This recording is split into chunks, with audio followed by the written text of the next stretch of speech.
নদী চরে চাষা ছোট্ট মইয়ে জাল, এটাকে আমরা বলি স্থানীয়রা, মইয়ে জাল দিয়ে মাছ ধরতেছে। কিন্তু না থাকলে আইবে না।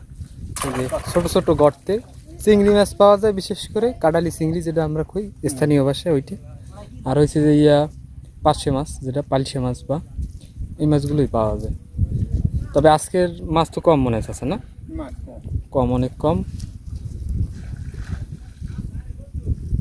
এই যে দেখেন, এটাও আসে না।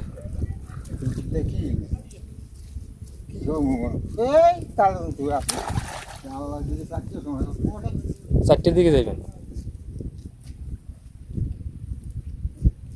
সামনে তো আর মনে যাবেন এই জায়গায় না, ওই নিচের দিকে। উপরে তো পানি বেশি একটা ওঠে না। পানি আছে, ট্যাংরা ফোন আছে, তারপর কাহানি জ্বালা আছে। হ্যাঁ, এক মনে হয় আইছে ছোট কয়েকটা চিংড়ি মাছ আইছে।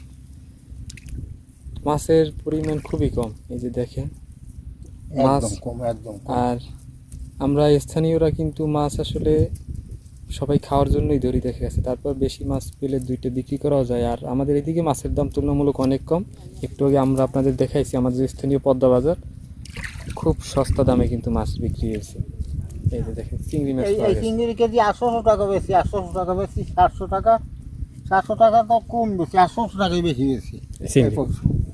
এই যে দেখেন অল্প কয়েকটা মাছ পেয়েছি মাত্র, দেখছেন তো। চাচা মাছ ধরতে থাকুক, দোয়া রইল চাচার জন্য।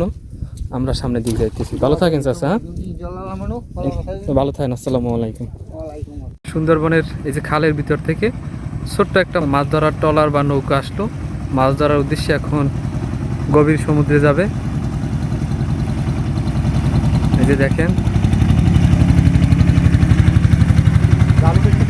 জাল তুলতে যাচ্ছে, কারণ এখন হচ্ছে ভাটা, আর ভাটার টানে জাল তোলা হয়, জোয়ারে হচ্ছে জাল পাতা থাকে। যে চলে যাচ্ছে সুন্দরবন, ওই যে সুন্দরবনের মেইন যে ভূমিটি আপনারা দেখতে পাচ্ছেন বা বনটা দূরে, আর আমরা একটু দূরে আছি, আমরাও যাব।